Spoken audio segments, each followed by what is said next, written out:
The 2024 Monaco Grand Prix is up on deck, and it is going to be very exciting. Mercedes right now are looking a lot better than they did at the beginning of the year, so they're going to be in the mix. Ferrari brought some upgrades to Imola, and it clearly worked. And McLaren, they're still looking quick after the upgrades brought to Miami for Norris, and then the rest of them brought to Piastri and Imola. And Verstappen and Red Bull right now are looking good also. So I believe it's going to be a four-team battle for the Monaco Grand Prix race win. Will it be Mercedes, Red Bull, Ferrari, or McLaren? Time will tell, and that's what I'm here today to give y'all. So enough said here, and on to the intro we go. I'm Chase Briscoe, driver number 14 Ford Mustang for Stewart Haas Racing, and you're watching William Blackwell on YouTube.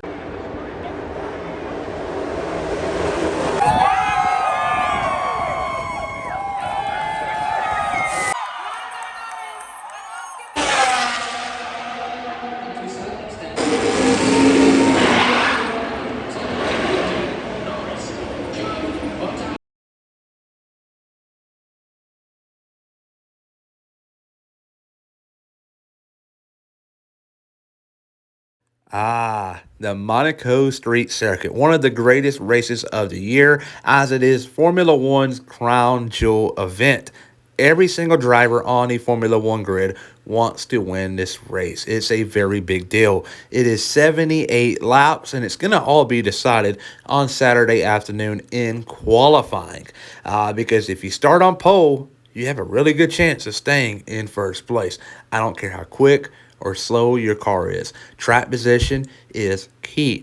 Sector 1, you got that long straightaway, a couple of tight turns. Sector 2 is very tight and twisty, very slow. Sector 3 is where your lap is going to be decided. If it's really good, Sector 3, you're going to do really well. If it's really bad, you're going to be in the back of the grid. Just ask Max Verstappen a year ago, had a monstrous Sector 3, and it got him on pole over Fernando Alonso. And yes, there will be a few surprises, but who will the surprise be? Alrighty here. The Monaco Grand Prix is going to be one for the ages. At least qualifying will be, because of the fact that the field right now, more so than ever, is close. I would say right now, Red Bull would probably be the number one team in the packing order. Ferrari would probably be number two because they're one lap pace, and McLaren three, and Mercedes four. But though Mercedes has a very good possibility going to Monaco and to score a good result, a win, maybe far-fetched, but they can do it. But the driver that I got winning the Monaco Grand Prix will be no other than Max Verstappen. Max Verstappen started off the year red hot, all the way to Melbourne. Things were going well. Had a mechanical failure there. Carlos Sainz won. And then fast forward, he won Japan, he won China, and Miami was won by Lando Norris. So you headed into Imola. Verstappen, yeah, things weren't looking good in practice sessions, and you thought McLaren had a real possibility of winning, which they did have a chance. Norris came in within 7/10 of Verstappen at the end. Verstappen held on, but though, if Verstappen makes one mistake and allows Norris to have a great day out of it all, it could really be a good championship battle if you look at it the way I do. Because Silverstone in the coming months, that right there is going to be a McLaren track.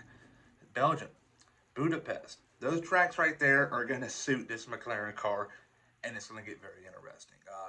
But though, there's still a lot of racing left in the year. Ferrari can bring upgrades, more upgrades, and Leclerc can be in the championship battle. I don't know. Time will tell there, but Verstappen's going to win. Sergio Perez will come home in second. He's a great driver on these street courses. And Charles Leclerc will be third at his home Grand Prix. He has came so close in the past to winning this race. Like, I can remember it back in 2022 where he had the pole position. Bad strategy ruined his afternoon, but his day's going to come, but it's more than likely not going to be this year. Lando Norris P4 had a great outing in Imola, but I believe, though, he makes a little too much mistakes in qualifying. And that right there will hurt him big time in Monaco. Right after that, George Russell, Carlos Sainz, Oscar Piastri, Lewis Hamilton, Fernando Alonso, and Esteban Ocon are going to be the drivers scoring points in Monaco. I believe, yeah, Verstappen's going to start on pole.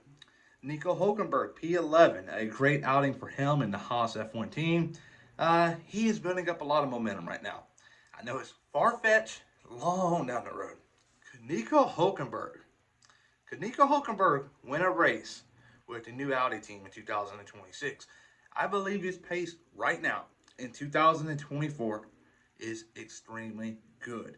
And I think it's good enough if he has good machinery, he can win Grand Prix. I'm just throwing that out there.